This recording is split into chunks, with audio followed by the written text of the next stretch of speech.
Good now, revolutionaries, and welcome to the Rise Up Morning Show.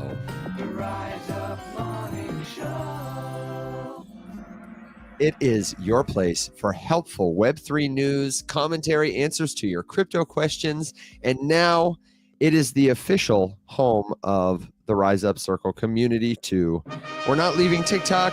We're not leaving YouTube. We're not going anywhere. We are expanding our footprint, and you can join us in our new forever community home. It's where the show lives 24/7 at community.circle. I mean, community dot what? Oh, Evan, God damn it. It was so good. community.rumshq.com. And you can find all the links related to the show at rumshq.com. You know, that's one bumper I have to fix is our little banners for the Rise Up Morning Show that say the riseupmorningshow.com. It's time to update them. That's the end of an era. Indeed. And the end of the long URL. The end of the long URL. I'm ending my long URL era. Alex is entering his bumper era, and Will, so good to see you on TikTok, is entering his road trip era. Morning. Or are you there? Or you are arrived? I have arrived. I am home in Maine because it's my dad's 82nd birthday. I've been saying 83rd, but I've been giving him an extra candle on his birthday cake. Wow. But it's his birthday on the 9th. Hey. And, one of my brothers, who I actually haven't seen in 3 years, he has flown up from Florida with his girlfriend. So nice to hang, smoke some cigars. That sounds wonderful. Catch up on life. I am a big fan of this. Also, is Bar Harbor, Maine worth it? Yeah, it's gorgeous. Also, fantastic blueberry muffins and pancakes everywhere. Beautiful coastline, really good hiking. Sea kayaking is nice as well. A ton of bald eagles. It's cool, and it's a very nice, quaint town. Mm-hmm. Bald eagles, baby. I love a bald eagle. Mm-hmm. Also, if anyone's wondering why I said that, there was a comment. No, I'm just selling Bar Harbor. Just selling Bar Harbor. We already have a couple of questions coming in. If you've got a question, don't hesitate to drop it here. I did want to tell you that one of the cool things about Circle is that tomorrow we are going to do a little early ending to the show, and we will be in Circle to do an exclusive Circle only stream so that you can ask us your crypto questions. We'll be in a room together there to test that feature out. We'll be able to record it and post it in the community afterwards. Just a way to give back to the people who are there. So you've got plenty of time. You can register for the event. I'll post about it. If you're nervous about Circle, don't be. We've got tutorials. We've got all kinds of things over there to help you get acquainted. And we thought, what better way than to throw like a little welcome party. We'll wind down the stream early and get you in there to answer your questions, address your suggestions, your good jokes and words of wisdom. And then tonight we've got Rise Up After Dark. Do we have a guest on the books tonight? I do believe we have Evan McMullen. Allegedly. She has had to reschedule a couple times, so I hope she's in a place where she can join us because I do want to catch up with her. That's for sure. And we've got questions rolling in already. So let's get right to it. Alex, Mr. Robot Steckler-ish asked about Katana withdrawals, saying, do I need to bridge some ETH over to Cat to get my deposit? What was your experience, Alex, without reliving the entire trauma? The short answer is yes. And the long answer is yes. Correct. No, I just did the classic rookie mistake, and I think it threw me off that deposits are enabled on multiple chains because I deposited from Polygon and could not withdraw back to Polygon, had to withdraw to ETH via Katana because it's not just a protocol, it's its own chain. So I didn't have any ETH there, but yes, you do need some there. And I think I ended up just going with Trust Wallet because in my endless crusade of finding DeFi protocols and projects that Phantom will connect to and let me deposit from and then not withdraw from, that's one of them. So where do I need my ETH? Because I'll probably withdraw at some point. I'm not quite sure when, but you just need a couple bucks for a gas fee if you are going to withdraw on Katana, which you can do on Trust Wallet. You can also bridge assets in the Katana app. Wait, Yeah, they will. is there a take reason you, why I have to use Trust Wallet? No, you don't have to. There's a bunch of options. Okay. That's I was just like, the is other there a one that I specific had. reason? No, Because I Trust just- Wallet, it supports a lot of tokens and a lot of networks. It's easy I for was about to say, I was that. like, that would be odd. That'd be That's very their odd, but bread okay. and butter. It's definitely their bread and butter. And if you're having trouble, then I would say send us a message in the Circle community, send us a screenshot, and we can figure it out together. We will, every time Alex brings up the tax app, what we will do is make him troubleshoot one person's Katana issue. Yeah, I actually do want to see it. But first, here's what I want to do for you is I want to let you know that Alex, is this a good time to play the bumper? Because it is kind of relevant. Oh, yeah, it is. Then, in that case, this is artificial insanity. All right, Alex so has been messing around. I'm going to make it a point to do artificial insanity every single day, every single show, because there's just so much cool AI stuff. And I spend a tremendous amount of my time just messing around with these different tools. And of course, you guys are familiar with the tax app. And like Tori said, maybe it's time for a new name for the tax app. Probably, but I'm still calling it the tax app because it's funny. Other names that have been suggested have been the big, beautiful app. Full ass dashboard. I'm a fan of that one.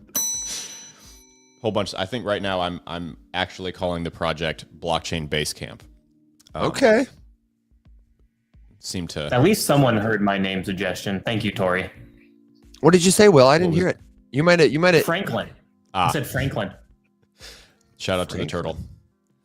Anyway, yeah, no, it's definitely not just a tax app. Actually, the tax is like one page of now 18 on this project. But anyway, so the two shout outs here are, of course, Replit, because shout out Replit for making it possible for me to do that thing. Not sponsored, would be cool. And then the newest one, let me log into this over here and show you what I just got started with. So my newest experiment is with AI video generation, because I really want video bumpers for all of these things that Evan's got all these sounds for. We've got the intro music. We've got the jingle. We've got artificial insanity. There's the rapid fire news. There's got to be more, right? What else is there? We've got rapid fire news, artificial insanity. We've got what I'm calling the Rise Up Rewind, which is a very occasional segment that gets a little, and that's we've got all time high. We've got the theme songs. So I've got plenty of stuff that we can make bumpers for, and I can make more. Dogs and ponies, if you wanted to. I don't think it really necessarily needs one, but it could be fun. No, that's I would love to see like dogs and ponies chasing Alex, because Alex, it would be appropriate to have a lot of dogs in proximity to you. It's true. And maybe cats and cows can have Will just doing a little like petting a cat and a cow. That would be nice. All right, here we go. So over here on the screen, what we've got is just the beginning of Runway. This is literally, I have made one single prompt, and all I wrote was a video podcast bumper for a segment called Artificial Insanity. And then actually, I just realized it added all of this. Wow. I didn't write any of this. So it just was like, listen, buddy, your prompt sucks. And do you know what the text and the look, the colors remind me of? They remind me of the branding of the very original Rising Up recorded podcasts that we did. They do. They look a lot like those bumpers that Michael created back in the day. So it added in a bunch of words that I've definitely seen tossed around prompt space before that just kind of help get you to where you're trying to go. Striking, memorable, incorporating elements that both represent artificial and insanity. Honestly, so this is not a bad, for zero context on a completely fresh account with no input from me whatsoever. Not bad. Glitch effects, distorted AI interfaces, surreal landscapes, abstract representations of data, yada, yada, yada, yada, yada. So then it kind of gives me this preview, and I was like, yep, okay, cool, send it. And it's real short. It's just 5 seconds. It's just lightly animated, but generated this. Yeah, it looks really nice. I'm like, for one prompt that I didn't give it any of our brand assets. I didn't give it any colors. I gave it no direction whatsoever. Pretty sweet. there's a bunch of AI like video generation tools. So let me know if you believe you did that. if you have any other suggestions. Runway is the one I'm starting with, but I know there's a bunch. We do have a couple of suggestions in the comments. We have Nim from Memories to Last and Veo. And I gotta plug Tech CEO's AI and crypto directory. That is where I would go if you wanted to look up a video generation and audio generation, text to speech tool. I am sure that he's got it all classified there, and I'm waiting on the URL so I can plug it like he plugs the mug. Tori wants to know, can you make vertical video? I haven't tried, but I think you can. I think I've seen that before, at least on some of these tools. Dang. Okay. Tech CEO, you got to give us the URL, and then you got to go check out Tech CEO's AI and crypto directory. And then honestly, Tech, I think we should have him on the show, and I would love to have like an AI as part of Artificial Insanity. Maybe we can do a AI creators no code roundtable. I think would be really fun. Everybody could plug what they're working on, could share additional resources, just a Q&A focused around that, because you're right. We got to do more Artificial Insanity. We got it. I'm chuckling a little bit because I'm imagining everyone around me at the table making really cool videos, and then for whatever reason, me just failing miserably, not even being able to vibe code, being like, I don't know how to work this thing. I'm so bad at this. I would be right there with you, Will, honestly. I don't know how to sell this I would thing. just be sipping coffee and watching and smiling. Yeah, and I'd be like, hey, you guys are doing great. That was my experience trying to use a remix. I forget how they pronounce it, but the vibe coding to build games. Yeah, I've spent like 4 hours trying to it's been 4 hours now of me trying to make the Dolphin Olympics 2 game, and I'm just like, I'm so bad at this. I don't have a brain to make things on the computer.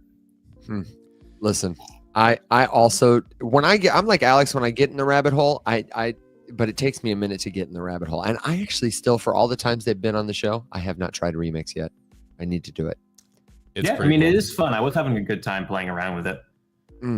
Evan, you remember that game? I got to the point where I was having a red ball that had the image filled in from a cartoon dolphin that I plugged in via Google, which I felt pretty good about. But all it was doing was slamming into the ground, and I couldn't figure out how to make it do anything else. That sounds like, God, I was like, God, Chuck made this look so easy. Yeah, that poor little dolphin. Poor dolphin. Chuck's level up, of course, being that he is a legitimate engineer. Yeah.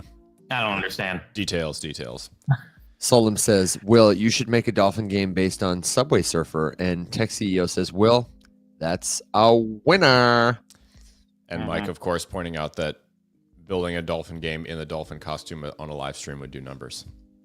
That'd be pretty funny. I'm not. Actually. Could be the move, Will. That's actually a good move. Good idea. Honestly, actually would be killer. Coding a dolphin game every day for 100 days in a dolphin suit. And then just seeing how long it takes me to actually produce a playable game. Oh my gosh. We have a good question here. I tried, is it safe to withdraw 100,000 at once from Trust Wallet to my bank? What do you think? In theory, yeah. I would say the standard answer for anything to do with a wallet is X, Y, or Z safe. It is as safe as you make it. So yes, technically that process, fine, safe. There's no like magic limit number to worry about that's going to cause a problem for you. Unless, one, your bank has specific rules about deposits, because that could flag if you're, transitioning from something that is a decentralized solution of some capacity with Trust Wallet to your bank. You want to at least, let them know. I know my bank gets uppity every time anyone does anything that's like outside of the norm. So I would just probably run that by them. And then, as Mike says, the IRS has entered the chat. Obviously, that will flag some taxable potential there. So keep that in mind. And then, of course, it's as safe as you make it, meaning that, don't mess up the deposit kind of thing. I also want to caution this person. to make sure wallet withdrawals can be more expensive than withdrawing through a central exchange. And since you're, going to pay taxes either way, you might consider doing KYC at Coinbase or Kraken. And I have seen a lot of people ask questions like this when they have waited, when they've participated in what's actually a pig butchering scam, and they've been waiting to withdraw money that shows up on a dashboard they've been investing in through some other website. Trust Wallet comes up a lot, that people will create a scam interface for it and make it look like you've been investing money that they've been working on for you that's growing. And then you want to withdraw it and you have to pay additional fees. And I see some people ask that question because they're like, well, is it really safe? I've got to pay this extra fee. That if that's what's happening to you, you are probably involved in what's called a pig butchering scam. So look that term up. We talk about it on the show a lot and can go into more detail. The other thing is, if you made that money in crypto and you didn't have that kind of money before, it's tough. That's something, Will, maybe you could speak to this. I don't know. You've been a high earner for a while, so maybe your bank doesn't trigger it as much. I know folks who are whales before crypto don't have as much problem moving money out of crypto, but people who got rich in crypto on chain often have a hard time with withdrawing to the real world, to fiat currency. They get more flags, stops and holds and things like that. They trigger more investigations than people who were already like high earners, high net worth, transferring money, that kind of thing. Might be a good question for the white whale too. Yeah, but I don't know if the white whale or me as a very, very tiny dolphin would be good to ask, because like I've never had to experience anything like that before. Sure. Because my bank account and also my Coinbase account are used to larger sums of money than the median amount going in and out fairly frequently. So like it all looks normal, right? To me. So honestly, I've never had to give a single thought to it being an issue. Well, also like the whale doesn't have like a standard. He's not running his own account. He's got people and all that stuff. He has some VIP chauffeur kind of situation. Concierge. Listen, again with the he. How do you know this man is a man? I'm sorry. The whale looks like a dude in the profile picture on the Twitter. We're going with a he. I will say he does have a sort of. I pick up a masculine energy from the whale. It's the mannerisms. It's the language. I don't know. Just kind of that's the vibe.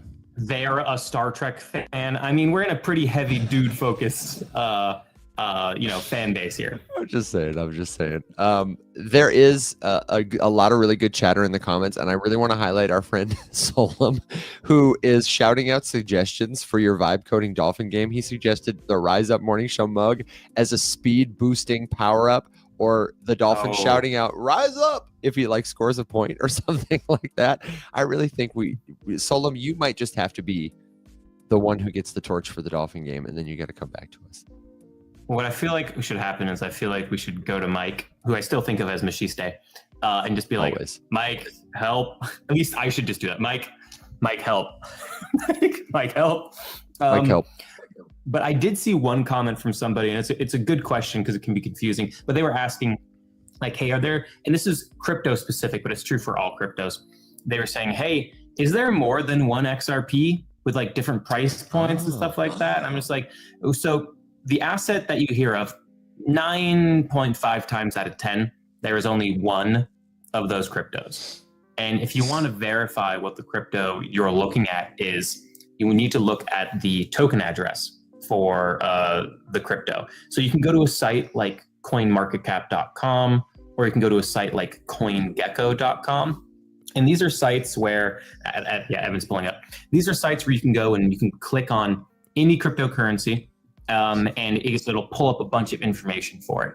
And one of the first bits of information that you'll see under the token is its token address, which Evan will show you in a second here. There it is. Yeah, you can click. What is it? No. That's not what I'm looking for. Chains. I only see it on this chain. That's interesting, on CoinGecko. Yeah, it's only on the XRP chain. So, they just did an Ethereum side chain. They've got an EVM.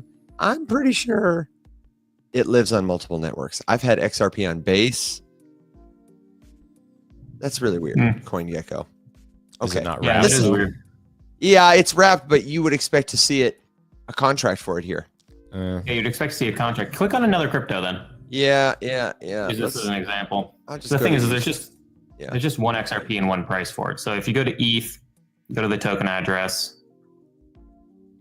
Oh, come on, where is it? See, this is why I like CoinMarketCap better. You know, I feel like they move something around on me every time I come back here. And I hope everybody who's watching the stream sees this and feels like, oh, good. These guys struggle sometimes too. Where the heck did you put it, CoinGecko? Alex, you're my resident CoinGecko expert. And Will, I really... That's where I'd be Usually looking. right there. Yep. Okay, let's Head try... to CoinMarketCap. Yeah, let's try CoinMarketCap. As you were, though. I'm getting Yeah, there. but anyway, you'll find the token address and we'll show it to you here. You go to coinmarketcap.com. Hopefully it's in the same spot it's always been in.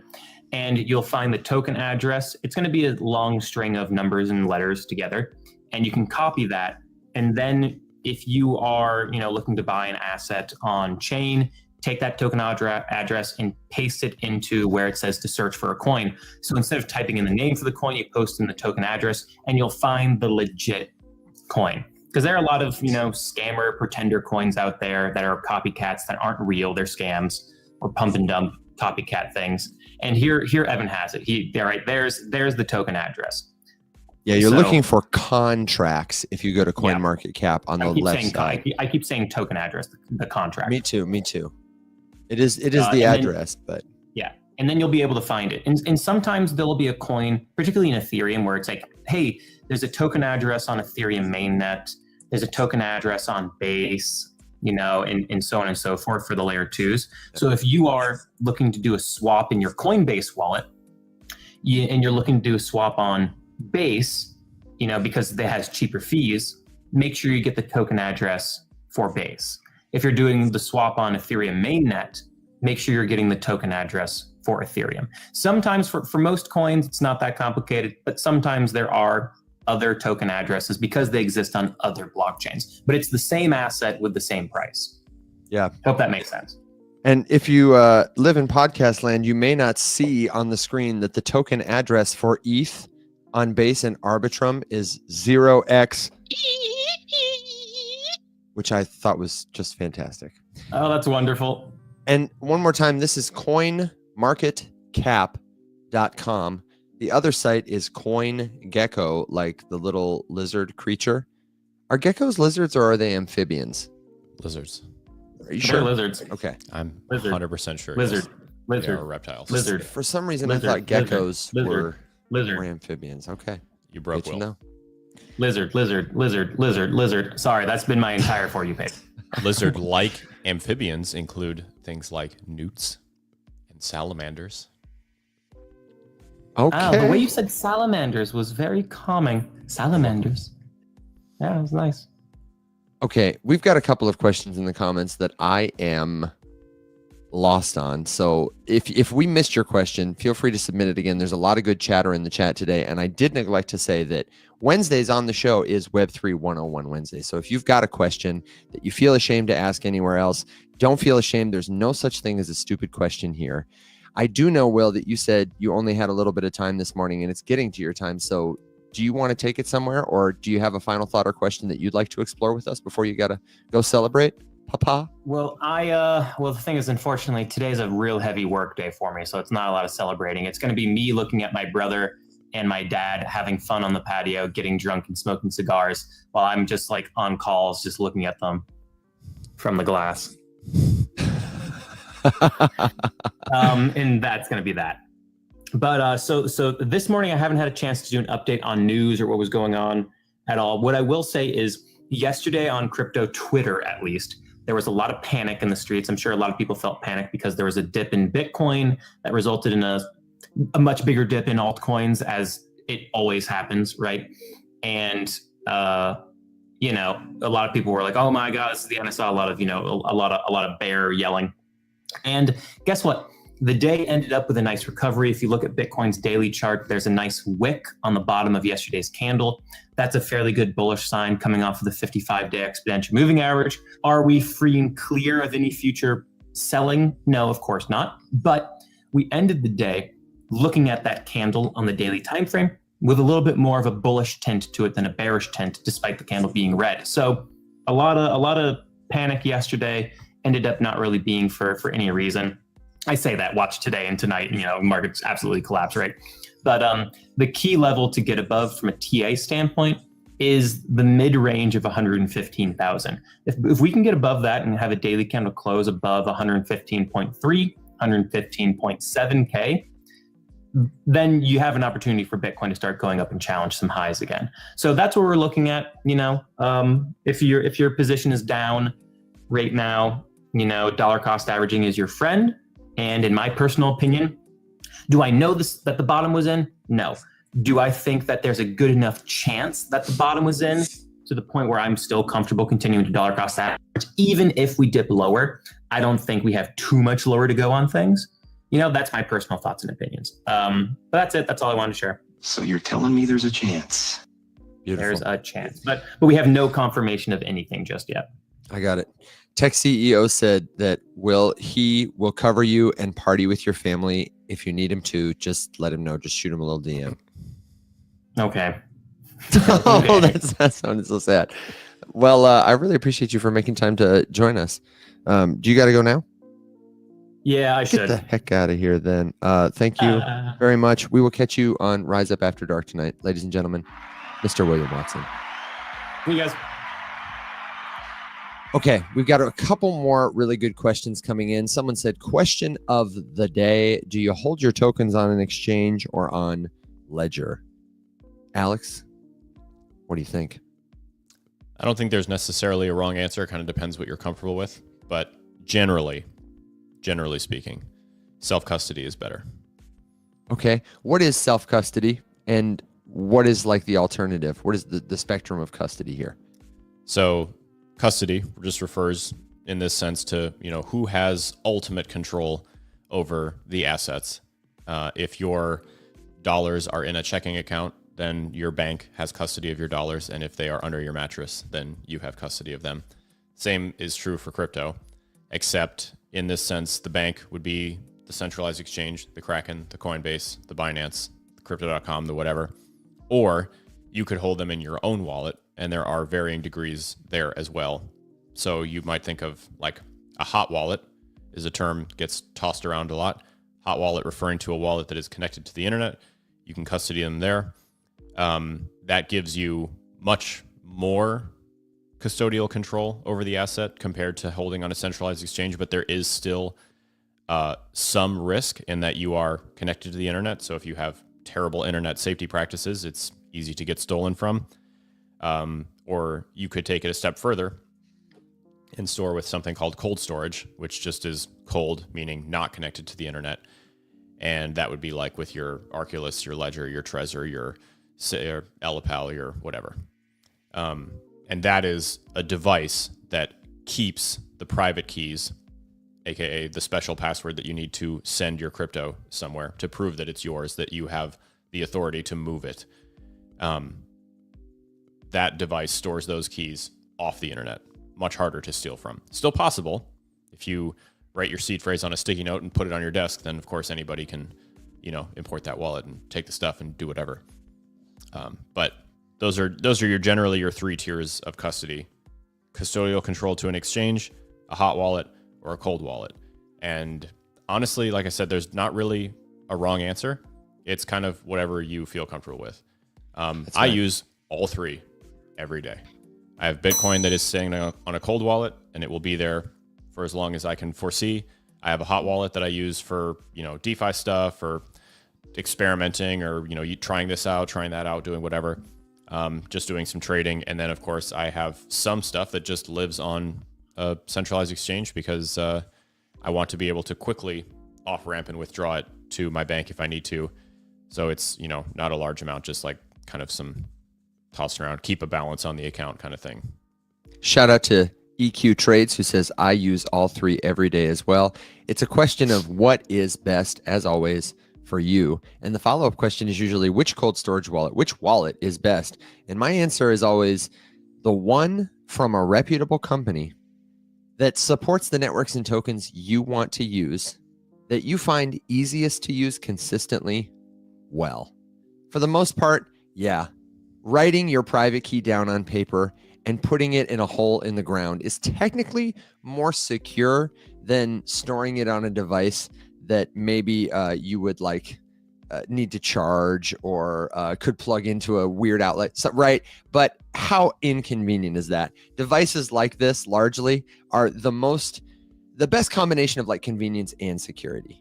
They keep your private key secure, but also have a convenient app or interface that allows you to interact with the blockchain without exposing your private key. It would be a real pain in the butt if you had to remember your private key and then maintain a blockchain node yourself, or go physically somewhere where somebody was maintaining one and verify the private key to it by some process of unencryption and mathematics. Like, that would be such a pain in the butt because you wanted to send your friend some Bitcoin for ice cream or whatever. You know what I mean? Tori said, your paper wallet underground is secure until the mycelium network connects. That was funny. That was a mushroom joke, people. We also got a question, Alex, about how low do we think Bitcoin could go after the top when the party is done? And I would just trot out a cute little chart for this. I don't know if I can pull up the Bitcoin. Let's go back to CoinMarketCap because they won the day today.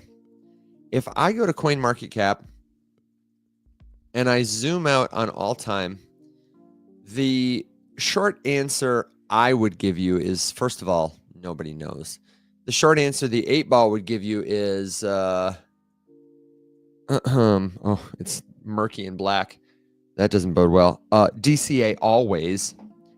And then the tidbit from history that I would just trot out here is every past all-time high, there is a new sort of floor that is created, which Bitcoin has never fallen below again. And usually it coincides with, I'm trying to find the date, US presidential elections. They set this sort of floor that becomes like the floor in a skyscraper, that if you fall down in a skyscraper, you're not going to fall through that floor. You know, you might fall off a ladder on the 36th floor, but you're not going to go through the floor. And for the last sort of, where's my date? As long as it's existed. Yeah, and for the last election cycle, that number specifically is about 72,000, 74,000. Does that sound about right? Mm-hmm. Yeah. So that would be like my personal, if you want to test from history, I would be saying if it went below that level, I would be shocked. And personally, if we saw a correction of that magnitude, now that like so many institutions hold Bitcoin, now that the Bitcoin network involves like participants who are governments, etc., I think it's a lot less likely that it's going to, crater to zero. People depend on the network. They use it now, Yep. Anything to add to that, Alex, in terms of how low can it go? I mean, it could always go lower. So, it would shock me. I would agree with you, but it wouldn't be like, it's not impossible. Nothing is guaranteed. I'm trying to think, like, since then, we've had pretty solid support around like the 80-ish, low 80s, right? Since then, has it dipped below that, or what was the lowest we got down to since? I feel like the lowest we went down to was like 82. Let me look. The chart will tell us. No, we went to 76.8 after going. Yeah, so we set that. We respected the floor, 75.7, somewhere in that range, above 75 is what CoinMarketCap reports. And then after that, the lowest we've gone is above, 100. When we've gone above 100, we've stayed there. Isn't it funny to think how we felt like this time last cycle about buying Bitcoin at 58,000, like we were buying a top, and how I felt, and then of course as it cratered into the bear, and I was like, I can't believe I spent money on it at 58,000. I can't believe I didn't spend more money on it. I remember when it was like 16, 17,000 and thinking that was so expensive and being like, oh, I'm too late. I just remember the dumbass thought that I had, which was like, yeah, well, it might go to 12. Like, oh, okay. and now I'm Man. like, imagine getting it at 80 again. Oh, I know. Crazy. So the best thing to do is, like the 8-Ball says, DCA always. If you need a DCA solution for Bit, that's the best investing decision I've ever made. Emmanuel's asking in the comments, what's going to go up 100x? What would you buy? What's going to go up in price? And honestly, I just don't have the same kind of conviction in anything else I have in Bitcoin. And if you don't have a Bitcoin buying solution, but you're in crypto as an investor, I would really just encourage you to start there. Like, it is designed to go up in price in a world where we measure value in inflationary dollars. Like that's how it rolls. And the best investing decision I ever made was to set up an auto DCA to pull money from my bank and buy Bitcoin every single day. It's been the best thing from my whole bag. And I've had, altcoin runners and meme coin flips and, degenerate things like that, but nothing has been as good for me as that has. Yeah, I mean, I think that's I also have a weekly small amount because I have contributions that go to a Roth IRA. And then honestly, from that, a percentage of the Roth IRA contributions go to the Bitcoin spot ETF as well. And then there's spot actual Bitcoin buys. And then I have the Ethereum buy. And then I have a Solana position, which is like the swing trade position, but not necessarily adding more deliberately to that one, just because I don't have a ton of free money to invest in stuff. And so I would rather put it towards Bitcoin, or honestly, like I said, the ETF, because I haven't maxed out my my Roth for the year, obviously, yet. So working on that. That's right. There's lots and lots of opportunities to find a 2x, a 10x, a 100x, a 1000x in crypto. But the higher those returns are, the riskier it gets. You could, on one hand, say, oh, if only I had invested that Bitcoin money into Fartcoin, I would be up 1000x by now. Yeah. That would be true. But Fartcoin was a much, much riskier play than Bitcoin. So it's really about certainty. And for every Fartcoin, there were a million other meme tokens that you might have been distracted by. Literally. It's not an equal comparison. And I think most people who get 100x, get 1000x, whatever, are not doing it consistently all the time. They're selling too soon. They're losing money on other tokens. Most people I know who make a lot of money in crypto are not doing that. Saw a post that someone wrote, just responding to man, if only I had put $1,000 into Bitcoin, the day it was created or something like that, what I would have now. And it's billions of dollars. Yeah. And it was just an interesting write-up that was like, yeah, if you had made it this far, but that would have meant that you watched it go from, this to that, and then down to this, and then went up to this, and then wiped out hundreds of millions of dollars in gains and still done nothing, and then watched it go up to this, and then all the way down to this, and still done nothing, and then all the way up to this, and done nothing, and then blah, blah, blah, all the way on. It's like, yeah, sure, if you did that for the last 15 years, then 100% you'd have a ton. And quick note, thank you for the well wishes. Saw a couple. I do still feel awful. Mostly, I feel like my brain is about 28 steps behind the rest of like what's happening right now. You know that feeling like when you're sick and you don't like necessarily have like a bunch of like body aches and pains and whatever, but like your brain is just like, I'll get there eventually. Rough to this is why I'm grateful to have Evan, because if it was just us right now with no Evan, I'd probably be doing a lot of lead paint staring into the distance while I like try really hard to catch up with myself. But no, we're getting there. I still feel crappy, but it kind of feels like it's, the final day or two of this. Hopefully. Of despair. That's what it feels like right now. Oh man, EQ says just got over norovirus. I feel your pain. We went to a friend's wedding. This was a long time ago. It was a destination wedding, saved up, shelled out, went to this crazy all-inclusive resort kind of thing, having an amazing time, got norovirus halfway through, just stayed in the room, just experiencing norovirus. And then I had to get on an airplane still with it. And I was like, I could barely stand. Christina was like, I was like using her as a crutch, and all credit, she dragged my carcass like all the way to the plane and got me on there. Dude, it was brutal. I feel your pain. Whiskey with honey, Solom says. Any excuse to have a whiskey before 8 a.m., my time is a dangerous thing, probably. I don't know about that, but it sounds delicious. I would try it. Yeah. No, norovirus is brutal. I feel your pain there, gosh. man. Godspeed. Okay, let me remind folks, if you haven't yet sent your question because you're feeling a little nervous or hesitant, you feel like maybe we're talking past your head, this is just the start of your crypto journey, then don't fret, don't sweat. We are here to help learners at all levels of experience. We ourselves are learning, and I would invite you to jump into the Rise Up Circle community. It's where the show lives 24/7. It's going to be a much easier way for you to get connected to the resources we've built for people who are just starting, because you may have come into the conversation at a point that is beyond your experience now, but we want to help you by meeting you right where you are. That's the best way to do it. The URL is community.circle. I mean, damn it, I did it again. Community.rumshq.com. Evan's got commercial anxiety because I told him it was too long. I do. I really do. And let me just say for the record, that commercial yesterday that you said was too long was not a commercial. That was a segment. I said, listen, let's do a segment on Circle. It was not a commercial. It might have been commercial-ish, but I wanted to, we've done all this build-up. I was driving through it. I was showing people. It sounded commercial in nature.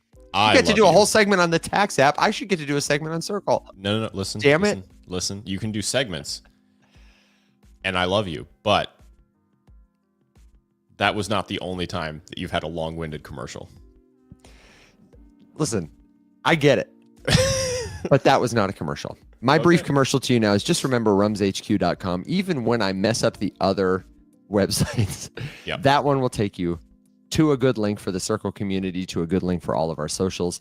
And a reminder, you need to be there because tomorrow we're ending the stream a little bit early to go into Circle to do the questions, suggestions, good jokes, words of wisdom, Circle community Q&A. It'll be a live event you can sign up for. I will show you how to do it on the stream tomorrow. But for now, head over to rumshq.com, get the Circle URL, create a profile. It's totally free. It's a much safer place than Discord, and it'll be a great way to get onboarded to the beginning of learning crypto. Joe says, case sensitive?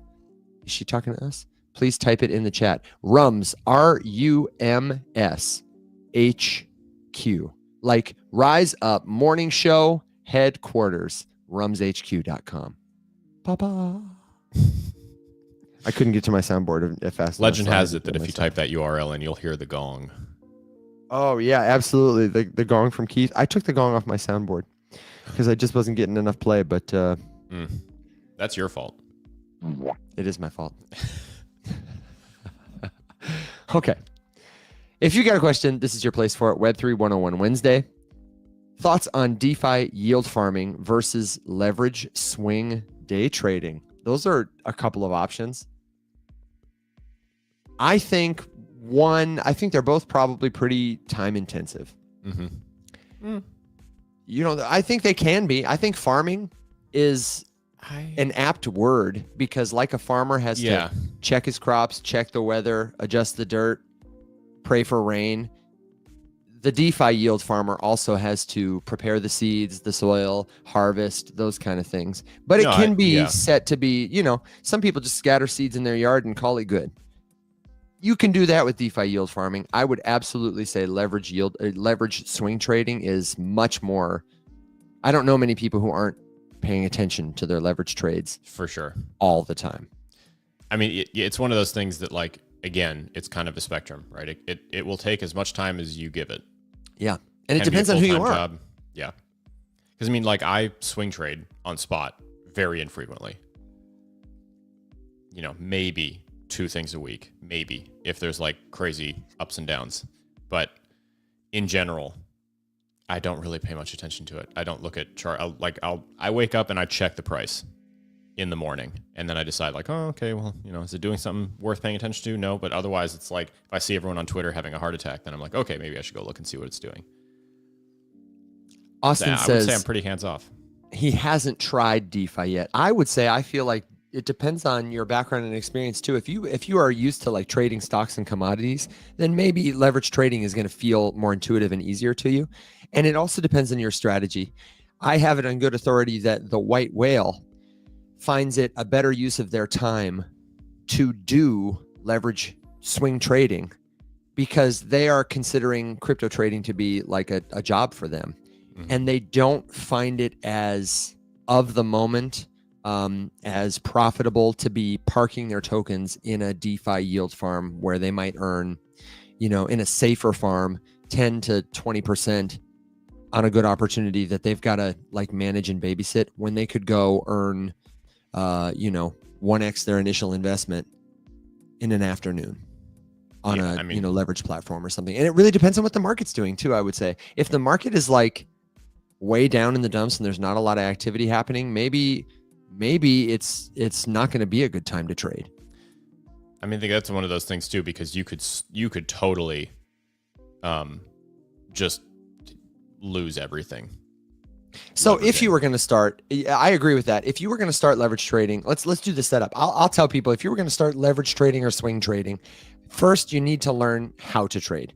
You need to use an interface like Coinbase Advanced, might be an easy one for people to start with. And I would recommend what you do is you go to Coinbase, the app on the website or the mobile app.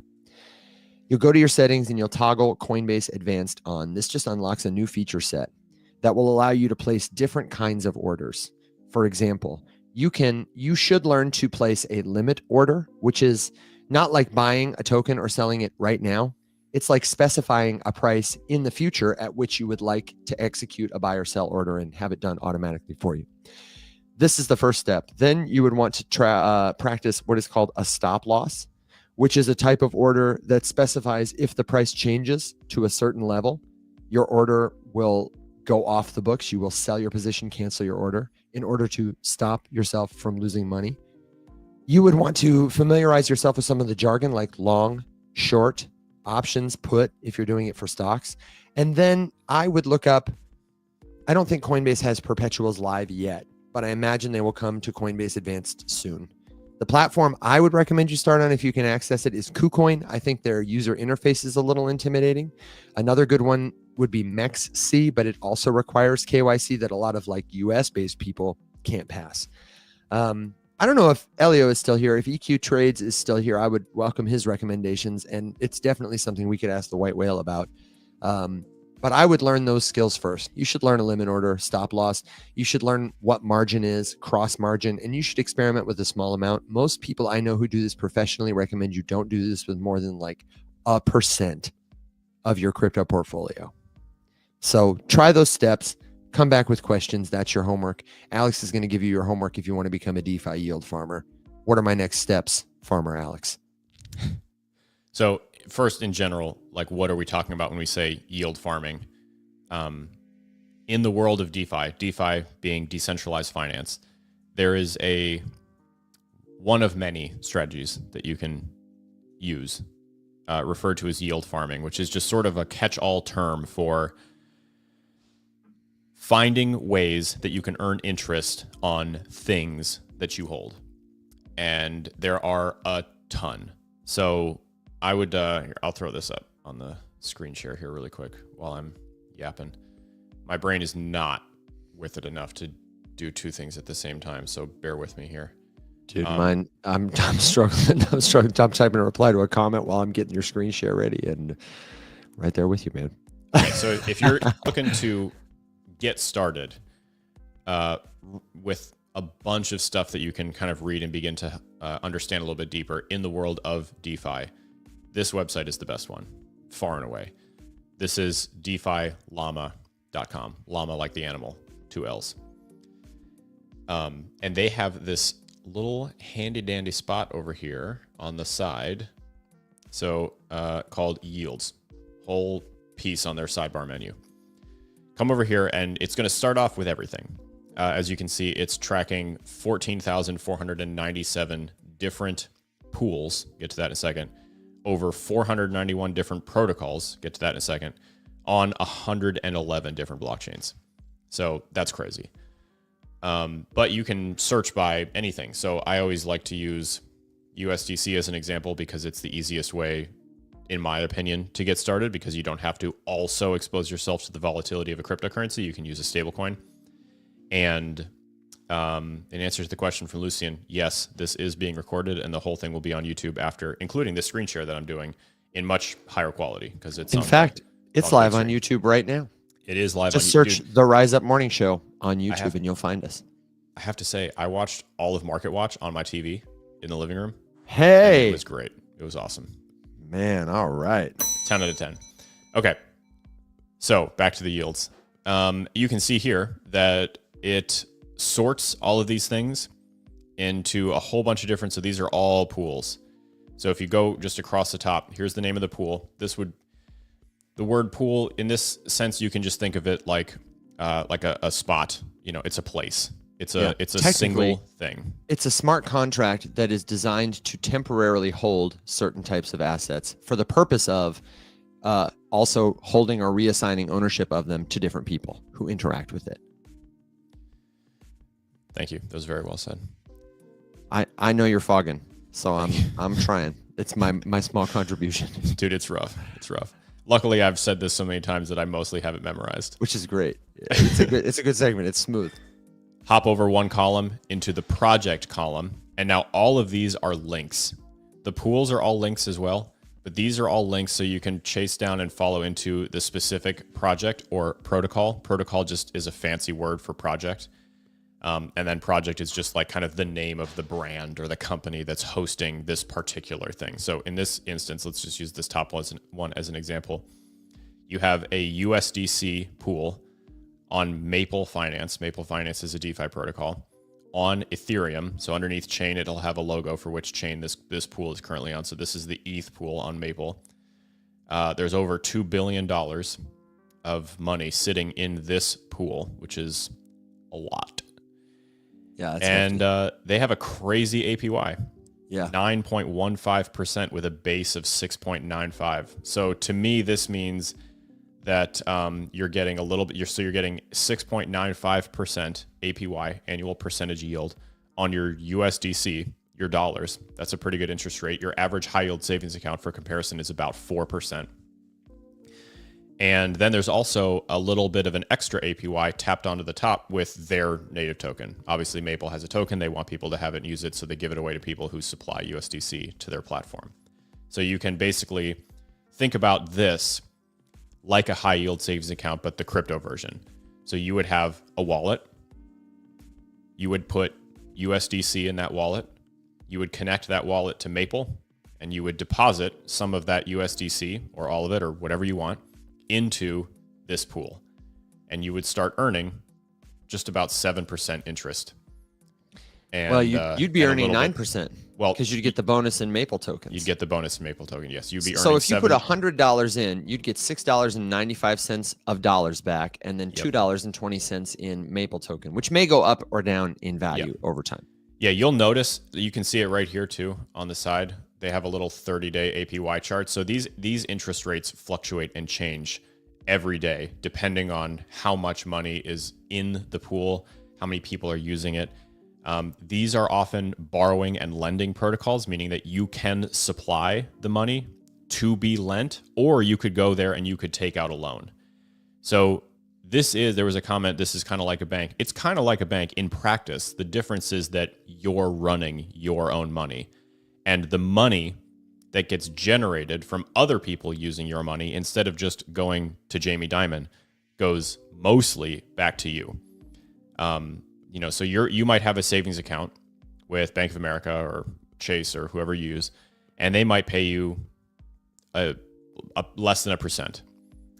But here, even the most popular, look at this. Here's the Spark Vault, which Spark is another DeFi protocol. They're like a savings account protocol on Morpho, is paying 7.43% interest. That's almost twice your average high yield savings account. And that's still just with dollars. That doesn't involve buying any volatile cryptocurrency. Alex, in terms of interacting with these protocols, Are gas fees, Joe wants to know, required for yield farming? And what is the interaction experience like for somebody who they've got their USDC, they go to maybe Maple Finance, and they want to assign their assets? Are they signing a lot of transactions? They have to check. They have to check on this every day. Does it require a transaction? Speak a little to that experience. Great questions. The experience in general has become pretty streamlined. You are going to pay gas one time on the deposit. And for all of these, I mean, anything on Base, that gas fee is negligible, if it even exists. Some of them have sponsored gas fees. And yes, Eddie, this is DeFi Llama. Even on ETH right now. I mean, let's take a look. Really quick, before you navigate away, I just want to tell Joe that if you were like looking at this and saying, how do I determine what gas I need based on the chain, you can know on Ethereum, all gas fees are paid in ETH. On Ethereum layer 2s like Base, and if you hover over this, Alex, does it give it a name? Like for people who didn't recognize the logo? Yeah. And that would be an easy one to Google. You'd just say like, hey, what coin is used for gas fees on Base? And it will tell you. You know, if it's a network you don't recognize, that would be how I would find that if I didn't know. Okay, go ahead. So just really quick, even if you're doing ETH, I mean, right now the average gas fee is 39 cents. Beautiful. So dirt cheap.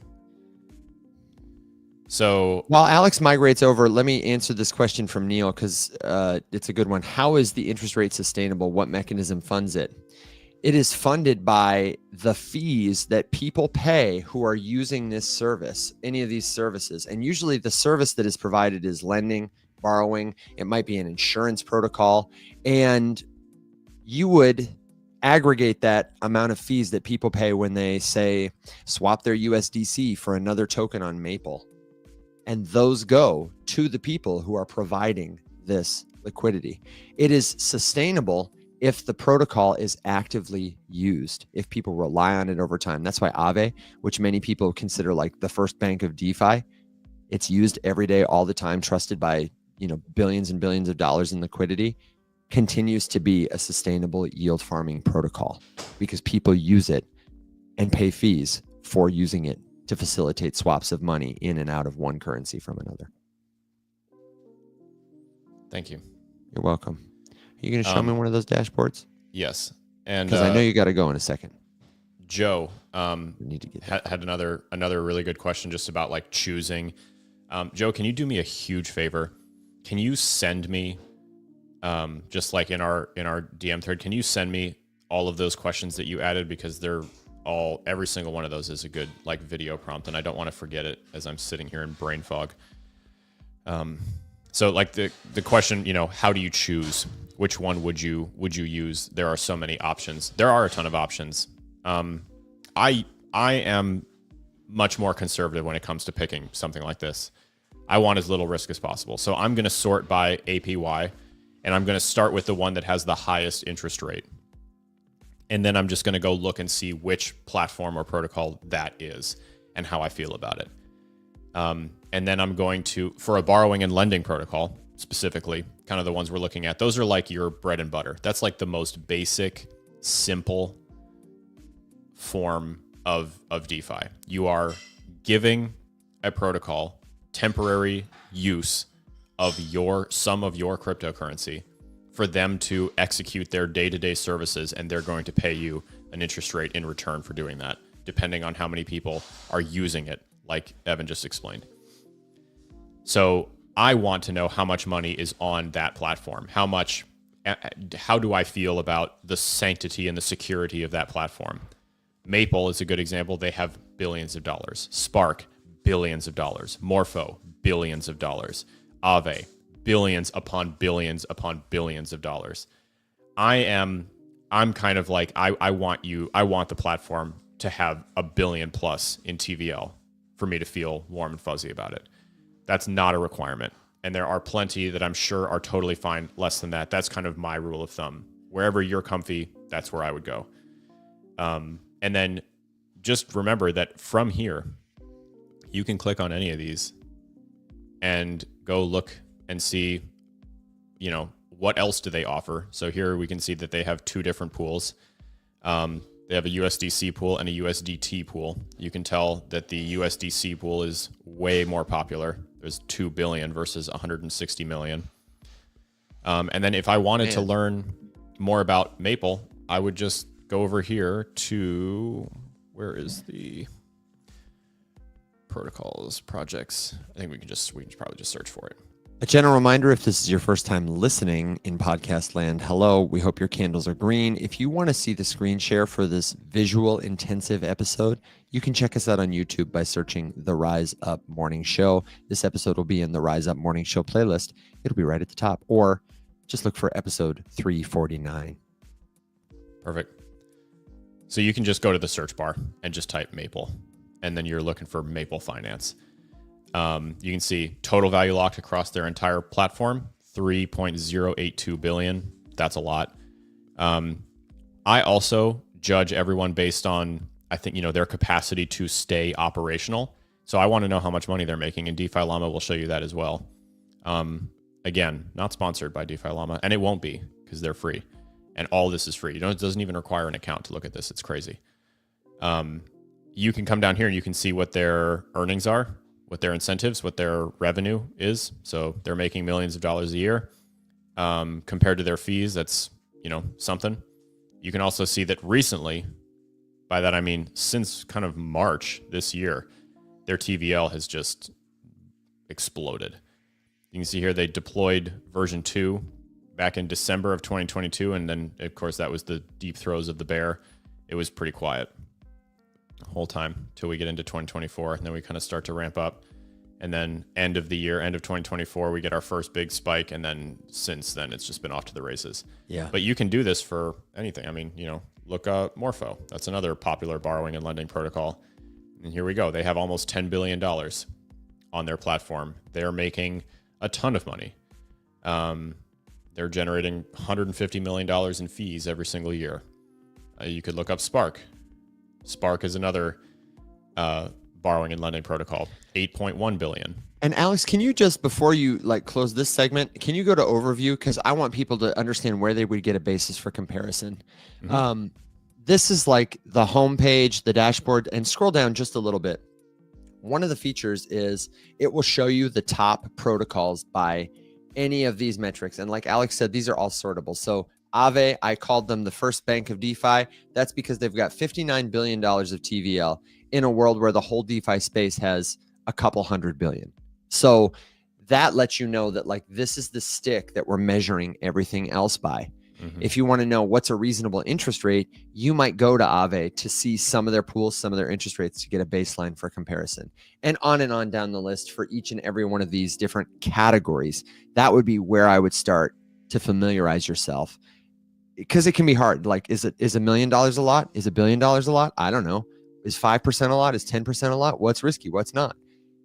The more you start here at the center and then move outward, the better your basis for comparison will be. Alex, I know you got to go. Christina's probably got the dogs loaded and she's grabbing you by the ankle. Not yet. Okay, good. Okay. What you got?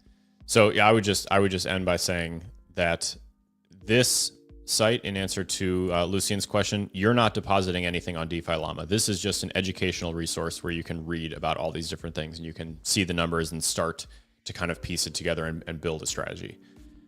This is where I go to get my starting information for any DeFi protocol that I'm interested in. They're all cataloged here. If they're not cataloged here, honestly, for me, that's kind of a bit of a red flag, and I'm less interested. Just like Evan said, just start clicking through. This is one of those sites where you can literally spend all day reading. There's so much information here, and it really kind of shines a light on this whole idea of, the decentralized nature of it, the fact that this is all on chain, the fact that we can query and run our own audits on this kind of information, and you can chase all of this all the way back to the source. So this is a great place to kind of start piecing stuff together. And a good practice if you're brand new is to pick something on here. I mean, just look at it. It's going to look like Greek. Pick something, anything. Just be like, okay, hey, I've heard of Solana. I've heard of Ethereum. I've heard of Base, whatever. And just start clicking on stuff and just make notes of the jargon that you're unfamiliar with, and let that be the place that you start to look up things first. And all of those lookups will lead to more jargon that you will have to go look up. And all of those things will lead to more jargon that you will have to look up. And before you know it, you're going to start recognizing these words popping up all over the place. And you're going to be able to be in the conversation because you're like, okay, wait, no, I was just reading about TVL. I can talk about this. I know a little bit about this. And then you learn something else about it. And like, well, okay, how much of their fees are they paying out versus how much of this platform's fees are getting paid out? And how can I check that? And how do I know what's the average, what's good, who's growing right now? Where's the attention? Follow the money. You can follow the money with this to anywhere. Looking just on Base here, we can see all of the top protocols on Base, exactly what category they fall into, lending versus capital allocation versus a DEX versus whatever the hell a risk curator is. I have no idea what that means. And, how much have they increased in the last month? What's their day? What's their week look like? Revenue, fees, cumulative revenue, spot volume in the last 24 hours. Like it knows no limits how much information you can look up on a place like this. It's awesome. Okay. So. I will get a final thought from Alex, and then the last thing I'm going to do is I'm actually going to do another screen share, and I'm going to click people through a website like Aave so they can understand. I still see a lot of questions in the comments about like how, where. We'll get to those, and I think, Alex, this should be like when we get back to YouTube.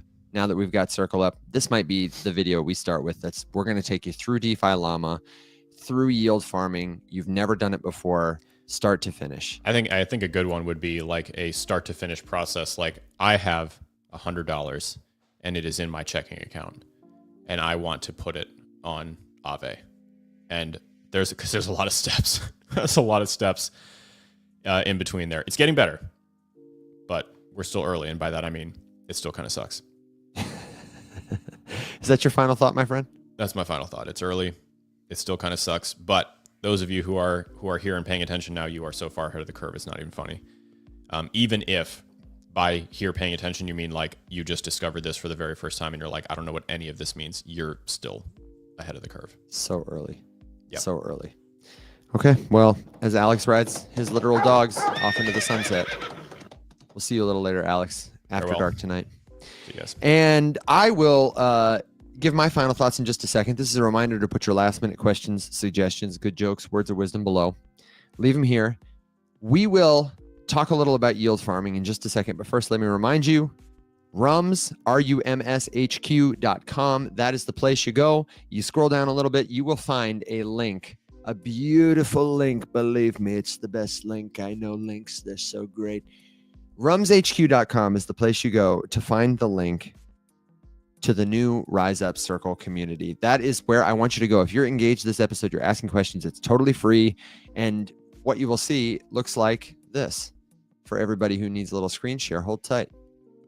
Let me set it up on my computer. Shout out to the people in podcast land. I'm using one hand to drive the mouse, one hand to share the screen with TikTok, and could use another hand, but here we go. This is what you see. And right at the top, it says, join our free educational community. Start here. So easy. Sign up and start learning today, whether you go on mobile, whether you go on desktop. This is how you get to the Rise Up Morning Show community. And it will take you to community.rumshq.com. It will deposit you in a channel that says start here. You won't see all this stuff. You'll just see start here. And even if you forget what I'm about to tell you, all you got to do is scroll and read. Yes, it's a fair amount of text, but it will show you step by step, if you're on a desktop computer, if you're on a mobile phone, how to create a profile and start talking with us. It even gives you helpful clickable links for all the things you need to do next. Make your first post in general chat. Boom, we got a link for it. Ask us anything in public forum. Boom, there's a link for it. So easy, so intuitive. You can't get lost. And if you do, you just send an email, send a message, send a carrier pigeon, or write a note on the back of a $100 bill and mail it to me, and we will help you get started here. Where it says new post on my screen, will say for you, join. Click it, follow the prompts, create a profile, and then you will be able to start posting. You can jump in the general chat. You can tag me or Alex or any of our other friends, and we will help you out. Okay, one more screen share we got to do. We're going back to DeFi Llama because some of the questions we've had are, how do you actually go to one of these sites. If DeFi Llama is not the site where you stake your tokens, where you lend your tokens, how do you go to one of those sites? And can you withdraw your tokens at any time? The answer is yes, depending on the terms and conditions. And we're going to figure that out together right now. So you've landed at the DeFi Llama homepage and you see their main dashboard. At the left, you see a column of menu options that you can click to explore on your own. I'm going to scroll down where it lists a variety of different protocols by category. And since I mentioned Aave as the first bank of DeFi, I'm going to click the link for Aave now. Here we go. This takes me to Aave's dashboard page. If you scroll down, it'll have a bunch of official links for them, their website, their GitHub, their Twitter. This is great if you need to verify the authenticity of a protocol somebody has sent you to. I'm going to go to their website so you can see what this looks like. Now, they've got a front page website that gives you a lot of information. This is where I would go if I wanted to learn about their different terms and conditions. I would go to their frequently answered or asked questions. What is Aave? How do I interact with Aave? Do I need a wallet to interact with Aave? What is the cost of interacting with Aave? Look at these questions. This is super helpful for you. They have anticipated and answered every question you're going to ask about 1,000,000 trillion times.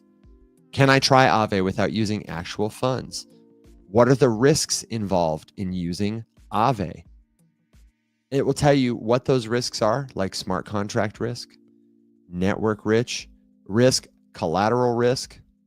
It'll talk about how you supply, how much you can earn.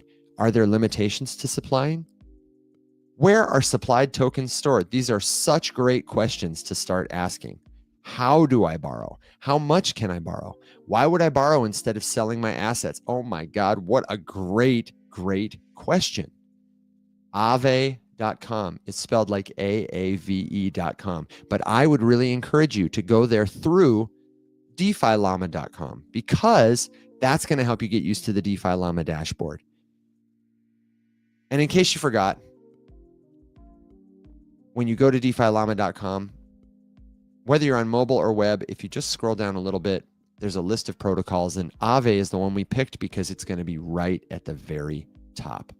Now, what the Aave interface actually looks like when you click this button here to open their app, you will be redirected to app.aave.com.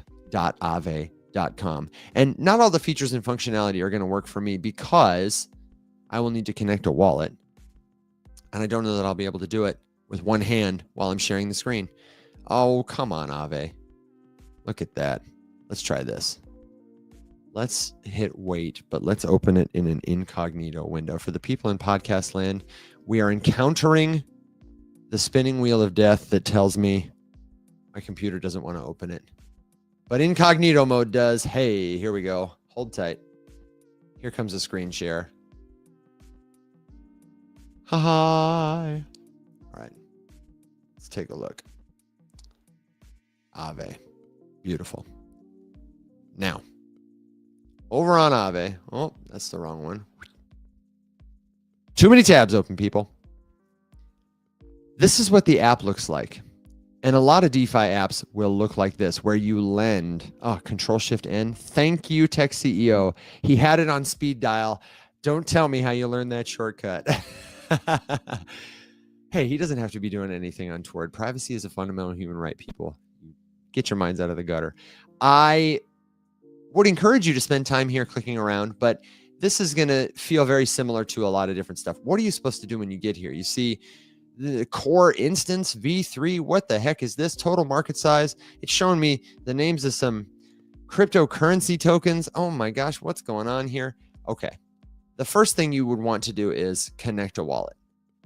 I don't know if I'm going to be able to connect a wallet. Like I said, it gives you some options of common wallets. And this is a question I need to answer because I don't know that we said it. To interact with DeFi protocols, you need to have your own self-custody wallet. You don't want to do this with a cold storage wallet like a Ledger or an Arculus because that would require you to bring your private key into an internet environment. It would make it less secure. you would want to spin up a hot wallet, meaning a wallet that lives in an app or a website like MetaMask, like Coinbase Wallet, or maybe like Phantom Wallet or something like that. They have a nice little scan to connect interface that you can use, or if I click MetaMask and it's installed in my browser, I bet it's going to prompt me to put in a password. Oh, good. I'm already connected. Let me connect. I have my social wallet ready, people. When you connect a wallet, the connect button will change to show that your wallet is connected. And then from there, the dashboard changes too. You can see your supplies, meaning the assets you have supplied currently. Nothing supplied yet is what my screen says. Your borrows, you'll notice mine says nothing borrowed yet. And then assets in my wallet that I could choose to supply right now. Now this is on, I happen to know, I think this is on, what network are we on?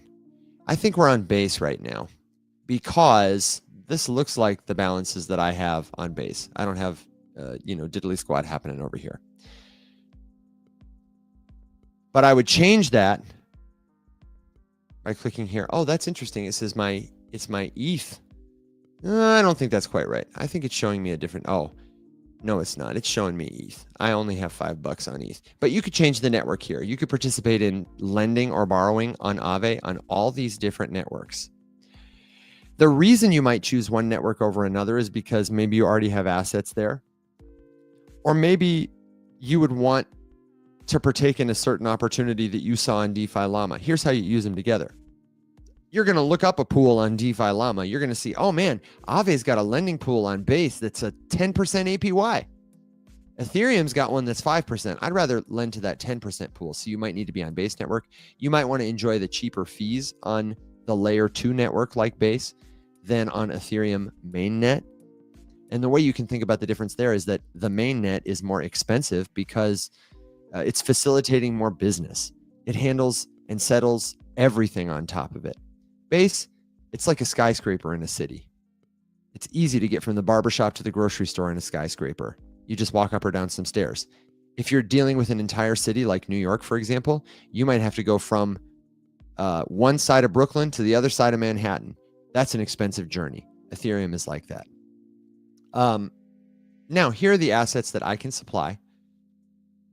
When I click to supply, that's what most of you will do first, is supply a token. And what this does is it provides the liquidity. It puts up the money that if somebody else wanted to swap into USDC tokens on this platform or borrow them, they would be drawing from a pool of tokens, including tokens like yours.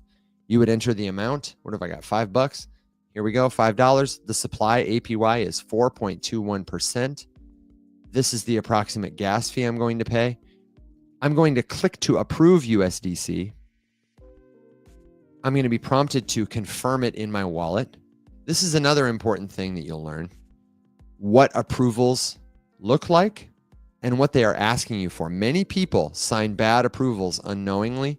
Because this is from Aave and we trust Aave, I'm not going to go into it now. If you wanted to learn more about this whole process, as well as the wallet setup process, the wallet funding process, again, I would welcome you to join the Circle community, because one of the things we're going to do in the next month or two is we're going to start signups for a cohort class, Web3 101. We're going to take you through all of this personally in a classroom environment. Everything from choosing and setting up your first wallets, exchange accounts, funding them, moving money back and forth, connecting to DeFi protocols, signing transactions, all of it right with you, step by step, in an environment where you can ask us questions instead of like a public live stream. So I've submitted this transaction.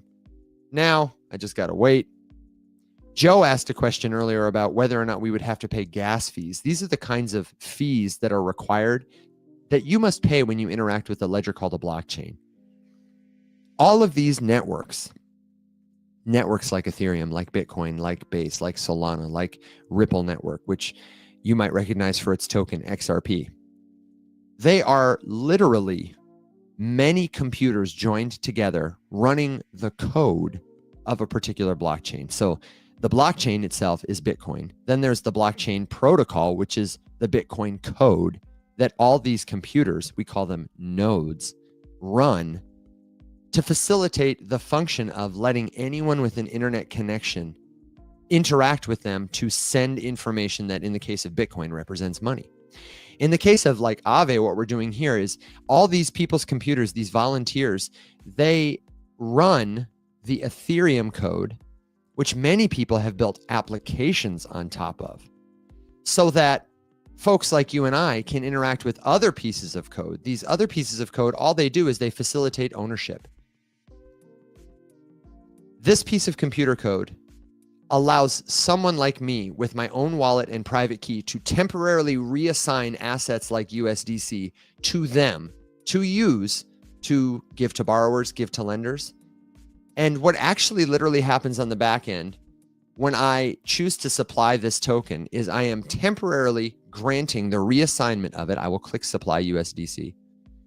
I am temporarily granting the reassignment of ownership. It says you send, you receive.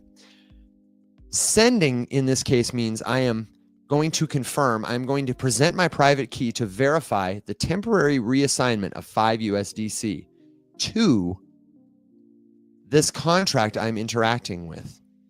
They will be allowed to use it to facilitate swaps in and out of different kinds of tokens, all other kinds of stuff that people do on Aave. In return, I receive, or in other words, this contract I'm interacting with, which I am temporarily reassigning my USDC to, will temporarily reassign to me a new token, AUSDC. This stands for Aave USDC, and it's a receipt token, essentially, so that when I come back to Aave and I want my USDC back, I will click another button to order up another transaction that will allow me to reassign these AUSDC to this smart contract, this piece of computer code, and it will, in exchange, when that condition is met, reassign my USDC to me. It will send them back to me. This is why we call the pieces of computer code that make cryptocurrency work smart contracts. They are programmed to function the way a calculator does math automatically when certain conditions are met. In this case, when somebody sends this smart contract, USDC, it is programmed to respond by sending them an equal amount of AUSDC. When somebody presents AUSDC, it is functioned to respond by sending them USDC back. When I click this confirm button, all I am doing is initiating a process of unencryption so that my private key, which is authorized to own and use these assets, can be presented to one of those computers that maintains the blockchain network in order it can say, yes, you do have permission to reassign these assets. And on the back end, what it will do is reassign their ownership to another person's private key, in this case, the smart contract. And when you interact with one of those computers, because they're online, because they're using power, because it's volunteers lending their computer to operate this code, you have to pay what's called a gas fee. A gas fee is just the fee for the energy that at this moment in time, those, we call them validators, or on some networks, nodes, must be compensated to do the work of this transaction right now. Those can go up and down based on how busy the network is. These networks can only process so many transactions a second, a minute, an hour. So depending on how busy the queue is, that might be higher or lower. Depending on the network, it might be higher or lower. Network fee of $2. That's probably because this has changed in the time that I submitted it. This is an approximation. If you wanted to see the fee spread, so this is encompassing of the gas fee, MetaMask takes a small fee, and Aave may or may not charge a fee, but I don't know where they account for it. It's not necessarily going to show up in my wallet interface right here.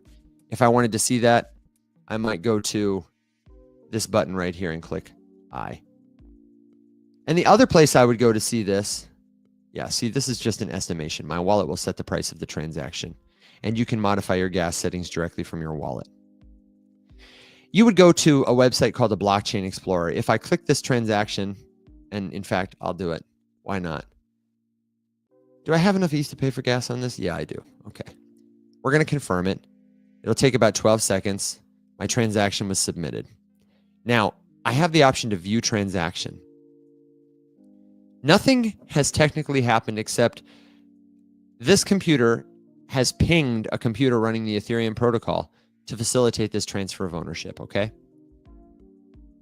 But it is difficult because not everybody has one of those computers to see what is actually happening on the blockchain. So we've created interfaces like the Aave website, which makes it easy to have a button that says supply, like the MetaMask interface, which makes it easy to have a button that says sign to initiate all these transactions, these complex computer processes. If you wanted to see on the back end more information about your transaction, well, why didn't it show it to me there? Okay. You would be taken to a website called a Blockchain Explorer. This is a blockchain explorer for the Ethereum network. It's called Etherscan. And this is a human readable interface that Etherscan has built to reflect what is actually shown on the ledger, on any of those computers running the Ethereum protocol. This is a transaction that enabled USDC as collateral on Aave. It happened 38 seconds ago. It'll tell you what happened, when it happened, where it happened, who did it. From, this is my wallet address, to, this is Aave's smart contract for that particular lending pool. Each of these lending pools is its own unique piece of computer code. If I clicked into this, I would be able to see, for example, the code of the smart contract. I could not necessarily read it myself, but I could copy it, paste it, take it to GPT to verify at whatever degree made me feel comfortable that this contract was doing what it purported to do.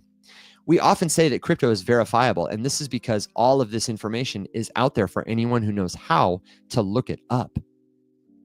If a smart contract had been programmed to do something malicious, everybody everywhere who uses crypto would know it and would stop supporting it. As opposed to using a bank where all of this stuff happens in their proprietary server on the back end, and you don't find out about it until somebody, realizes it, files a lawsuit, whatever. It'll tell me the transaction fee. This is the actual amount of gas that I paid. This is the current gas price that was used to calculate this rate. And I can see all of these little micro transactions that happened to facilitate. From my wallet, there was a request sent to Aave, a reassignment of 5 USDC, and from this address, these tokens, their Aave USDC, were minted and sent to me. That's my receipt token. So it's something that you can look up as deeply as you wish to, but it does take a little bit of practice. Now, I know you still have more questions, like how do I determine how long I can, in my case, I can withdraw this immediately. I would, if I was curious about this before I had started, I would want to go to the FAQ for their app website here. And I would be willing to bet that it would take me to, I would go to supplying and earning. How do I withdraw? It will tell me how long. Any other terms and conditions, like it says, you need to make sure there is enough liquidity, which means assets temporarily reassigned to that pool that are not being borrowed in order to withdraw. For example, on this pool, if I was supplying, is it going to show me? It's not going to show me on this screen. See, the interface is rough. I would have to maybe click into this pool in order to see how much is here. There's $3.92 billion supplied. They have imposed a limit of $4.8 billion in this pool. If I was supplying $5 billion, I don't know, or $4 billion or whatever, and I wanted to withdraw it all from this pool, I couldn't because there's not enough in the pool to support my withdrawal. Aave is programmed in a way, one of the reasons it's the first bank of DeFi is because Aave is programmed mathematically to make it so that it's always going to have liquidity in the pool for pretty much anybody who wants to withdraw. This is in part due to what's called their utilization rate. This means of the tokens that are in the pool, how many of them are actively allowed to be lent? Based on who's contributing, how much they've contributed, this is programmed to make sure that anybody at any time can withdraw their assets. Available liquidity right now is 486.39 million. Okay. So if somebody had a $500 million order to withdraw, if they had contributed $500 million, they would not be able to withdraw. But as you can see, this is what we refer to as deep liquidity, because pretty much everybody who might care to interact with this protocol is not going to have lent $500 million and want to withdraw it. You know what I mean? So everybody is going to be able to withdraw. Now, at that time that I want to withdraw, all I will do is click this button here on my dashboard that shows what I'm supplying. I will specify how much I want to withdraw. And then just like before, I'll approve a transaction. I'll pay a gas fee because I'm interacting with one of these computers that maintains the record of the blockchain. I'm submitting a change of ownership, a temporary reassignment, and I send them back my AUSDC tokens, and they send me back my USDC tokens. Just like that. It takes about 12 seconds. If I wanted to see the transaction again, I could see it here, or I could see it when the transaction is done. It'll give me a confirmation right here in place of this, and it'll give me a link to view the transaction there. Bearded, you asked, can I show how to get rid of an old wallet, or is there something special you have to do? That wallet is alive forever. In order to get rid of a wallet, you just have to transfer the assets to a new wallet and never use it again. That's how you get rid of it. You might choose to destroy the private key so that nobody could find it if you had a record of it. That would be what I would do.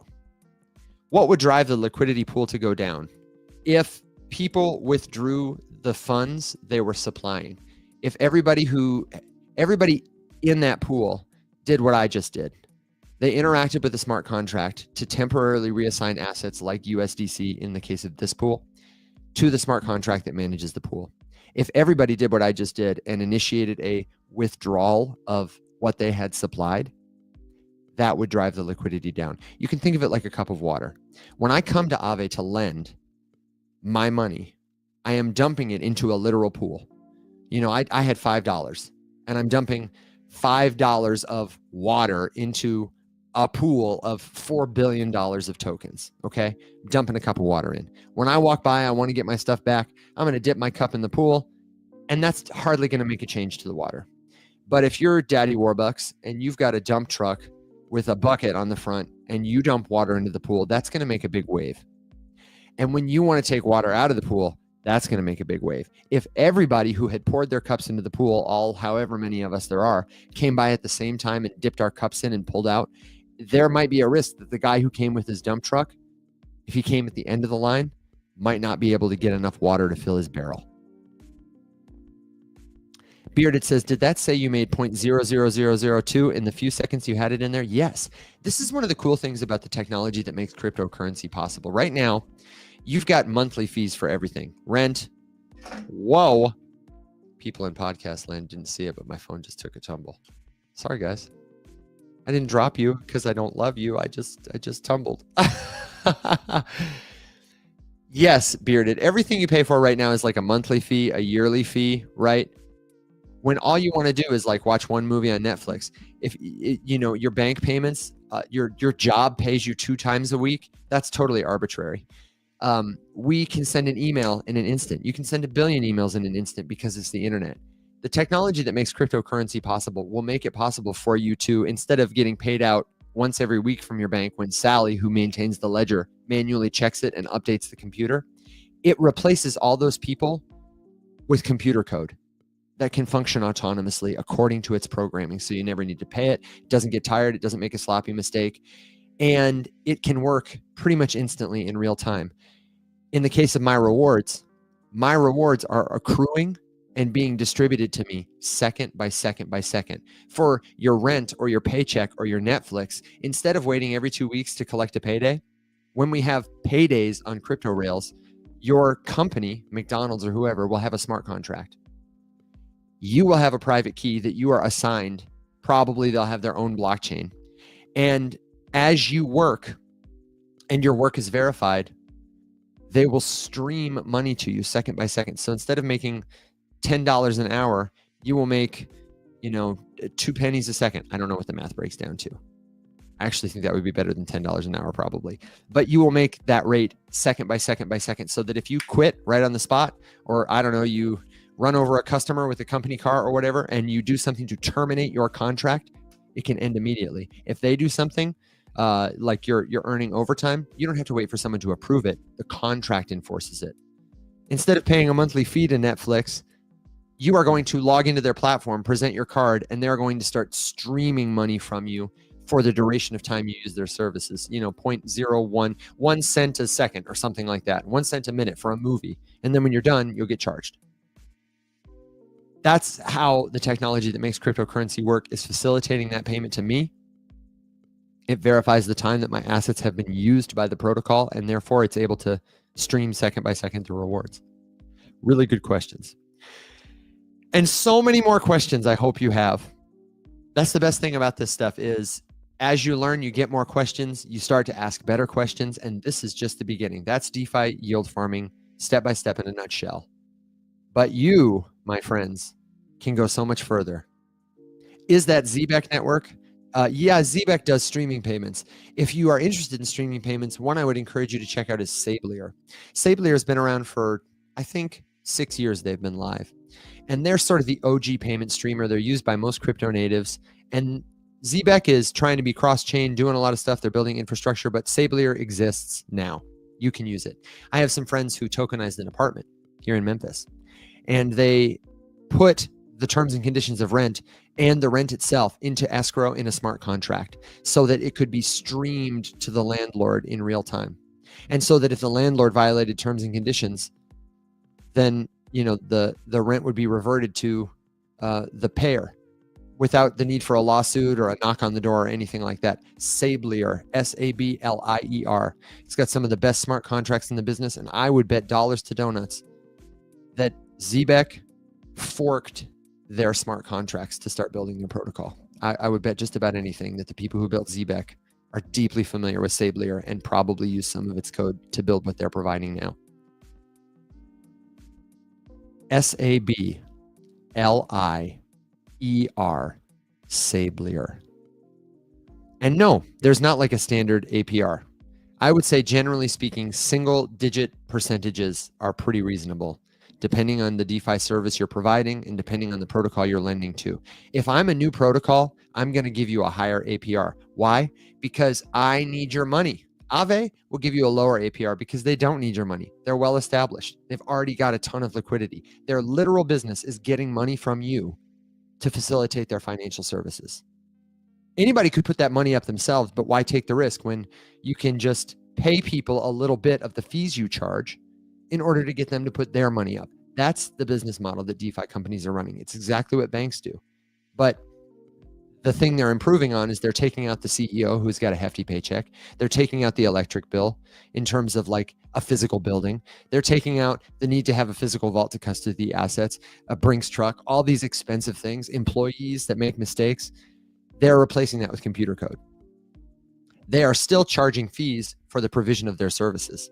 The fees are usually smaller, and the rewards for those fees don't go to a CEO. They go to you if you provide the dollars that they use to do their services.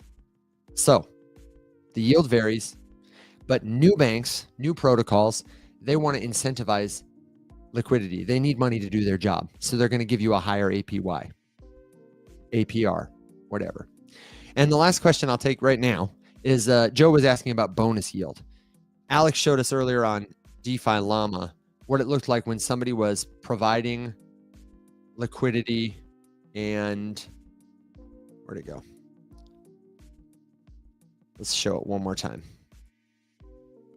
He was looking at a pool on a protocol called Maple Finance. And I'm just going to pull it up real quick and then I will share it on the screen. And I will tell you that this is also often a tactic that new companies or companies that have a reason to try and draw more people in the door right now. Maybe they're going to launch a token soon. Maybe they want to distribute their token to people who are using their platform. Then they might distribute it like this. This is what we're seeing. We're looking at the USDC pool that Alex showed us. USDC, Maple Finance. It's got a base APY, meaning when you provide USDC, you earn USDC at a rate of 6.95%. For every $100 you give them, they'll give you $6.95 a year. They have a reward APY in the form of Syrup. This is a token for Maple Finance. And this is pretty common with DeFi protocols. You know, it'd be called like Pancake Swap, and they'll have like Waffle token or something like that. Cake token was Pancake Swap's token. And you can see if we click into this pool,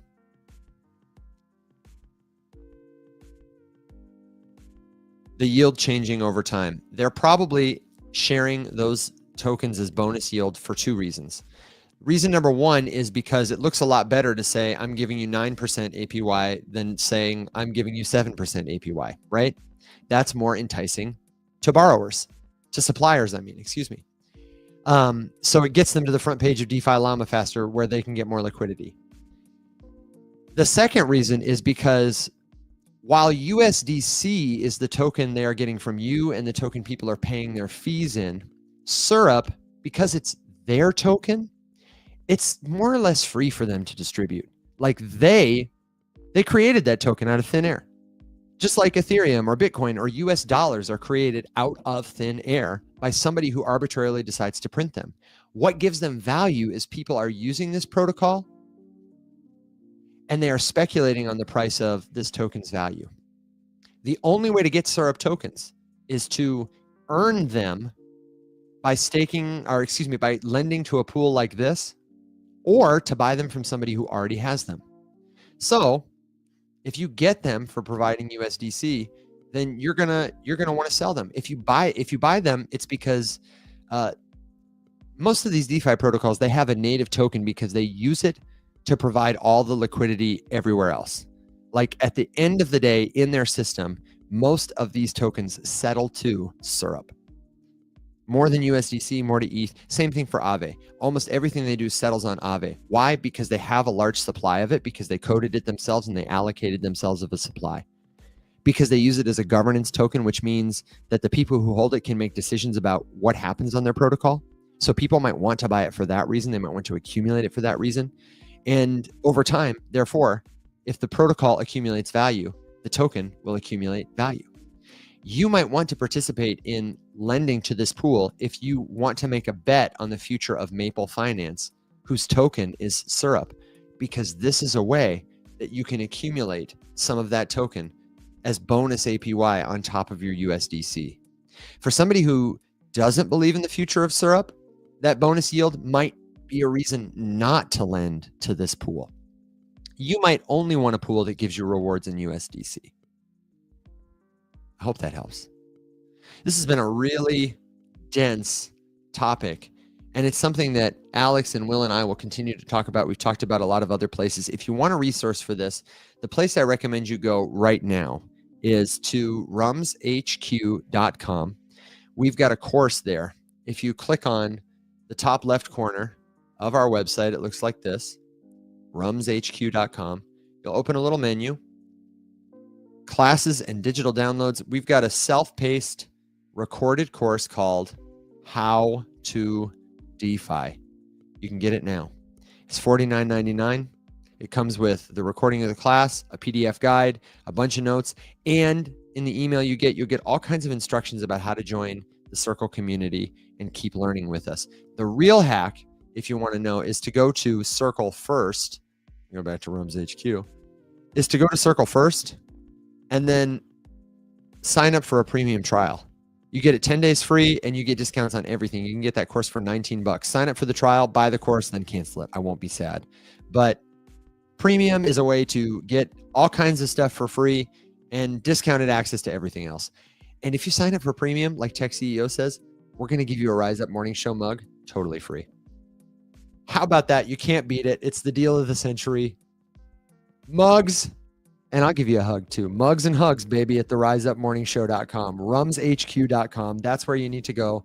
Then sign up for the Circle community. It's free.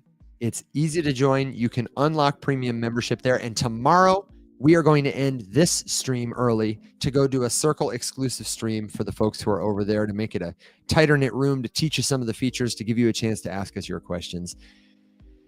And I can't wait for it. I'm so glad it's finally live. Okay, so my friends, this has been a great show. Thank you. As Joe says, love, over the shoulder learning. Thank you, thank you, thank you for being the very best part of what we do. My friends, we'll be back tonight for Rise Up After Dark, 7 p.m. Central Standard Time. We're going to have Evan McMullen here. I pray. I hope she can make it this time. It'll be a good conversation about decentralized identity and how you will prove what is human and what is computer generated online and on chain in the future. Very excited to have her on because it's going to be super practical, tactical. And then we'll be back tomorrow, 7 a.m. Central for Rise Up Morning Show. Can't wait. Jump in the Circle community. Check out the resources at Rums HQ, and we'll see you a little bit later, okay? Until then, everybody, stay safe. Be well, my friends.